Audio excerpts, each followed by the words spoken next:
Everyone is watching Iran. Everyone is watching America. Everyone is watching Israel.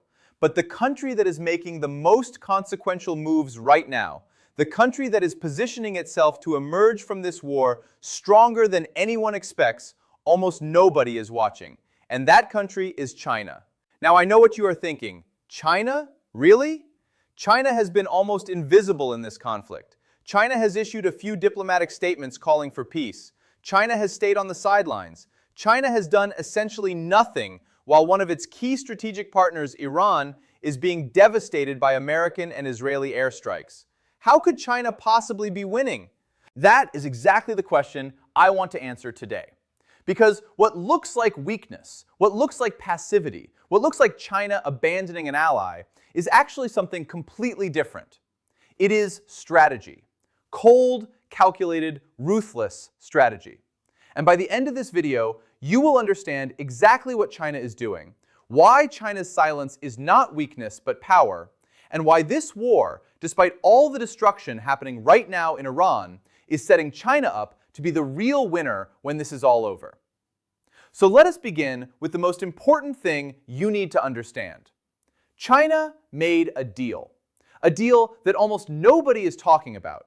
A deal that changes everything about how we should read China's behavior in this war. Let me take you back to late January 2026. At that time, the largest American military buildup in the Middle East since the 2003 invasion of Iraq was underway. Aircraft carriers moving into position, bombers being deployed, Marines being staged. Everyone could see that America was preparing to hit Iran. The only question was when. And in the middle of that buildup, on January 28th, Chinese President Xi Jinping and American President Donald Trump had a phone call. Now here is where things get interesting, because the American readout of that call and the Chinese readout of that call told two completely different stories. The American version said the call covered a range of topics, including rising tensions with Iran. The Chinese version focused almost entirely on one thing: Taiwan. And according to the Chinese readout, Trump told Xi something very significant. Trump said he attaches great importance to China's concerns regarding Taiwan and promised to uphold sound and stable China-US relations. Now think about what that means. Think about the timing. America is about to launch the biggest military operation in the Middle East in over 20 years. China's key strategic partner, Iran, is about to be attacked. And what does China talk about? Not Iran. Taiwan. That tells you everything you need to know about China's priorities. Taiwan is not just important to China. Taiwan is the only thing that is truly important to China. Everything else, every other issue, every other relationship, including Iran, is secondary. And here is what happened next. Just days after that phone call, Trump delayed a multi-billion-dollar arms sale to Taiwan. A sale that had already been approved. A sale that was ready to go. Trump pulled it back. Why? Because China asked him to. Because that was part of the deal. So let me be very clear about what happened here. China and America made a trade. China agreed to stay out of the Iran war. China agreed not to provide military support to Iran. China agreed not to escalate tensions while America was focused on the Middle East. And in exchange, America agreed to ease pressure on Taiwan. Delayed arms sales, softened rhetoric, created space for China to pursue its long-term Taiwan strategy without American interference. That is the deal. And that deal is the reason China has been so quiet during this war. Now here is where things get even more interesting. Because once you understand that China made this deal, once you understand that China sacrificed Iran to secure its Taiwan objectives, you start to see everything else differently. Let us look at what happened when the war actually started. February 28, 2026. America and Israel launch Operation Epic Fury, massive strikes across Iran. Shock and awe ×2, according to the Pentagon. The Iranian Supreme Leader Ali Khamenei killed in the opening hours. Multiple top Iranian officials assassinated. Iran's military command structure decapitated. This is Iran's worst nightmare coming true. This is exactly the scenario Iran has been preparing for, fearing, building its entire defense strategy around for the past 20 years. And Iran has one major ally capable of standing up to American military power: China. So what does China do? 2 days into the war, the Chinese Ministry of Foreign Affairs holds its regular press conference. And the spokesperson talks about the conflict in Iran as if nothing particularly unusual has happened. Business as usual. Calls for peace, urges dialogue, expresses concern about civilian casualties. Standard diplomatic language. Nothing more. No emergency meetings, no condemnations of American aggression, no threats of consequences, no indication whatsoever that China is treating this as a crisis requiring urgent action. GJ then, just to make China's position even clearer, Iran does something desperate. Iran closes the Strait of Hormuz, the single most important oil choke point in the world, the waterway through which 40% of China's imported oil passes every single day. Think about what that means. Iran just cut off China's economic lifeline. Iran just threatened China's energy security in the most dramatic way possible. And Iran did this specifically to force international intervention. Iran closed the strait to provoke a global crisis that would bring other powers, including China, into the conflict on Iran's side. And China's response? China calls for all parties to cease hostilities and return to the negotiating table. That is it. No mobilization of Chinese naval forces. No threats against America. No emergency oil deals with Iran. Just more diplomatic language asking everyone to calm down. Now let me ask you a question. If your closest military ally was being destroyed, if your energy supply was being directly threatened, if you had the military and economic power to intervene, would you just issue statements calling for peace? Of course not. Unless you had already decided that this ally was expendable. Unless you had already made a deal that required you to stay out. Unless you had already calculated that your interests were better served by letting this war play out without your involvement. That is exactly what China did. China watched Iran burn, and China did nothing. But here's what most analysts are missing. China is not doing nothing. China is doing something extraordinarily valuable. China is watching. China is learning. China is using this war as the most valuable military intelligence gathering operation in modern history. Let me explain what I mean. For the past 20 years, China has been preparing for one scenario above all others: a military confrontation with the United States over Taiwan.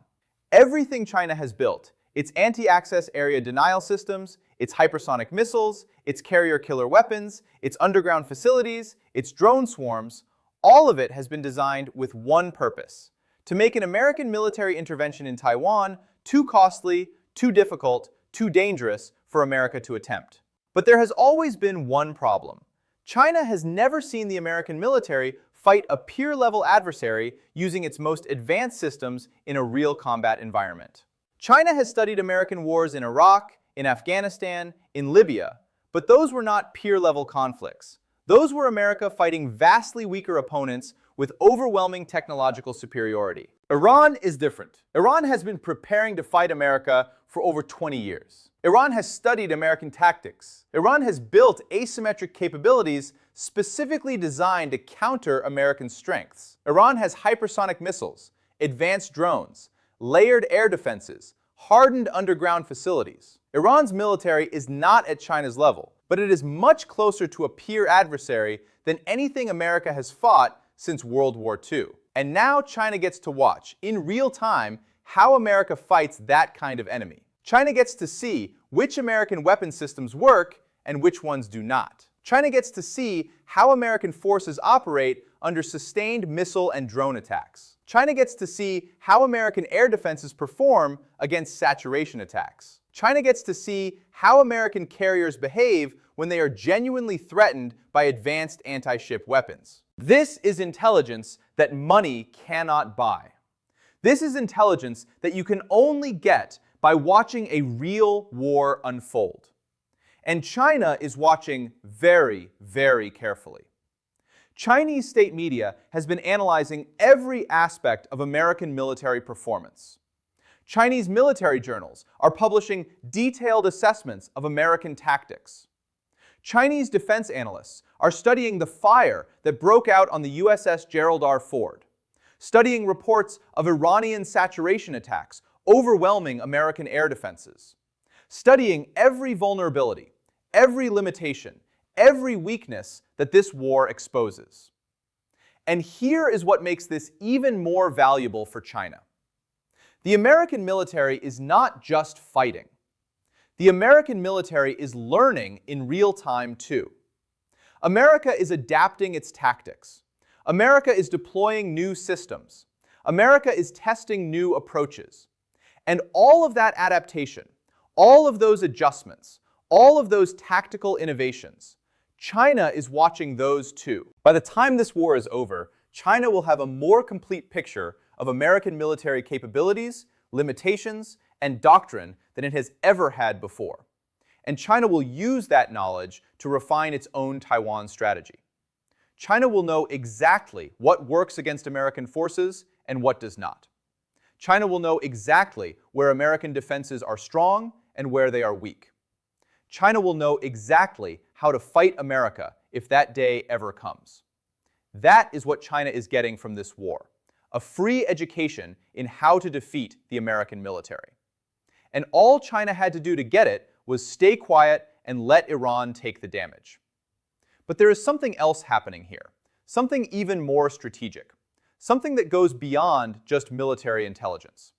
China is using this war to reshape the entire regional balance of power in ways that benefit China's long-term position. Let me explain. Right now, America's European allies are refusing to help secure the Strait of Hormuz. Germany said, "This is not our war." France said the strait is outside NATO's area of operations. Britain gave vague statements about working with allies, but no concrete commitments. Japan and Australia said they would not send ships. This is unprecedented. This is the first time in the history of the NATO alliance that America has asked for help with a major military operation and been broadly rejected. And China is watching this too, because what China is seeing is this. The Atlantic Alliance system that has been the foundation of American global power for 80 years is fracturing. Europe is no longer willing to automatically support American military adventures. Asian allies are questioning whether American security guarantees are reliable. The entire alliance structure that America would depend on in a Taiwan scenario is showing cracks. And those cracks are only going to get wider.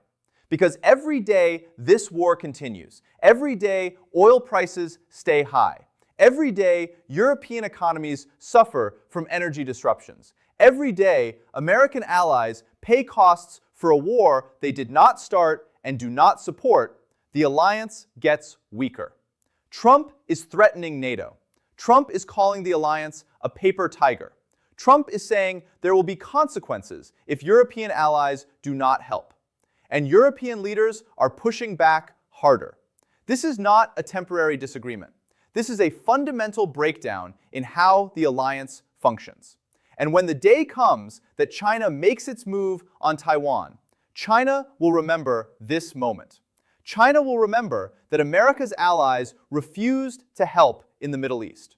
China will calculate that those same allies will be even less willing to risk war with China over an island in the Pacific that most of their populations cannot even find on a map. That is what China is gaining from this war. Not just military intelligence, strategic proof that American alliances are weaker than they appear. That when things get difficult, when costs get high, when risks become real, American allies will hesitate, they will delay, they will find reasons not to get involved. Now let us talk about energy, because this is where China's strategy gets really sophisticated. China stockpiled oil before this war started. In January and February 2026, China imported 15.8% more oil than it did in the same period in 2025. China built up its strategic reserves to approximately 1.2 billion barrels. China knew this war was coming. China prepared. And now, while the rest of the world is scrambling for energy, while Europe is paying record prices for oil and gas, while developing countries are facing energy crises, China is sitting on massive reserves.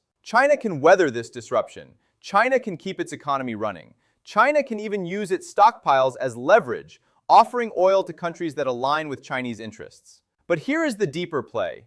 This war is teaching the world a lesson about energy security. The lesson is this. If you depend on energy that has to pass through choke points controlled by hostile powers, you are vulnerable, catastrophically vulnerable. And who controls most of the world's critical energy choke points? not China. China does not control the Strait of Hormuz. China does not control the Suez Canal. China does not control the Strait of Malacca. Those choke points are controlled by other powers or are vulnerable to disruption by regional conflicts. But you know who is rapidly building the infrastructure to bypass those choke points? China. China is building pipelines across Central Asia. China is developing Arctic shipping routes. China is investing in renewable energy and nuclear power to reduce dependence on imported oil. China is preparing for a world where traditional energy routes are unreliable. And this war in Iran is accelerating that shift. This war is proving to everyone that the old energy system, the system built on safe passage through the Strait of Hormuz and other choke points, is finished. That system relied on American naval power to keep the sea lanes open. But American naval power cannot keep the Strait of Hormuz open when a determined regional power like Iran decides to close it. So the world is going to have to adapt. And China is already ahead in that adaptation. Now let me bring all of this together and show you the real picture of what China is doing. China sacrificed Iran. That is clear. China made a deal with America that prioritized Taiwan over Iran. China let its strategic partner burn rather than risk its core interest. But in exchange for that sacrifice, China is gaining three things. First, breathing room on Taiwan. America delayed arms sales. America softened its rhetoric. America signaled that it is willing to negotiate on Taiwan rather than confront China, while America is tied down in the Middle East. That is exactly what China wanted. Second, the most valuable military intelligence in a generation. China is watching how America fights a near-peer adversary with advanced weapons. China is learning every lesson. China is cataloging every vulnerability. And China will use that knowledge to refine its own strategy for a Taiwan contingency. Third, proof that American alliances are brittle. China is watching NATO fracture. China is watching American allies refuse to help. China is seeing that when the costs are high and the risks are real, American partners will find reasons to stay out. That knowledge is priceless for China's long-term planning. So yes, China has been quiet during this war. Yes, China has let Iran suffer. Yes, China has refused to intervene even when its own energy security was threatened. But that quietness is not weakness. That refusal to intervene is not abandonment. It is cold, strategic calculation. China looked at this situation and asked one question: what serves China's interests in Taiwan? And the answer was clear. Staying out serves China's interests. Letting America exhaust itself in the Middle East serves China's interests. Learning how America fights serves China's interests. Watching American alliances crack serves China's interests. Building energy independence while the rest of the world panics serves China's interests. Iran is not China's priority. Taiwan is China's priority. And everything, absolutely everything China does should be understood through that lens. This is why I started this video by saying that China is the real winner of this war. Not because China is gaining territory, not because China is defeating enemies, but because China is positioning itself for the only conflict that truly matters to China, the conflict over Taiwan. And when that conflict comes, whether in 5 years or 10 years or 20 years, China will be ready. China will have learned from watching America in Iran. China will have prepared for a world where American alliances are unreliable and energy choke points are weapons. China will have secured the space it needs to act without immediate American interference. That is what China's silence during this war really means. It is not passivity, it is preparation. So let me recap what we have covered today. China made a deal with America before the Iran war started. China agreed to stay out of the conflict in exchange for American concessions on Taiwan, including delayed arms sales and softer rhetoric. When the war began, China refused to help Iran even when Iran's survival was at stake, and even when Iran closed the Strait of Hormuz, directly threatening China's energy security. China's priority is Taiwan, not Iran, and China sacrificed its ally to protect its core interest. China is using this war as a military intelligence operation. China is watching how America fights a near-peer adversary and learning every lesson about American capabilities, tactics, and vulnerabilities. This knowledge will be used to refine China's Taiwan strategy. China is watching American alliances fracture. NATO is refusing to help America in the Middle East. This proves to China that American allies will hesitate when costs are high, giving China confidence that intervention in a Taiwan scenario will be limited. China prepared for this war by stockpiling oil and is now positioned to weather the energy crisis while building long-term energy independence. China is adapting faster than the rest of the world to a new reality where energy choke points are unreliable. The real winner of this war is not the side that wins militarily. The real winner is the side that positions itself best for the next conflict. And that side is China. Subscribe for more analysis breaking down the hidden strategies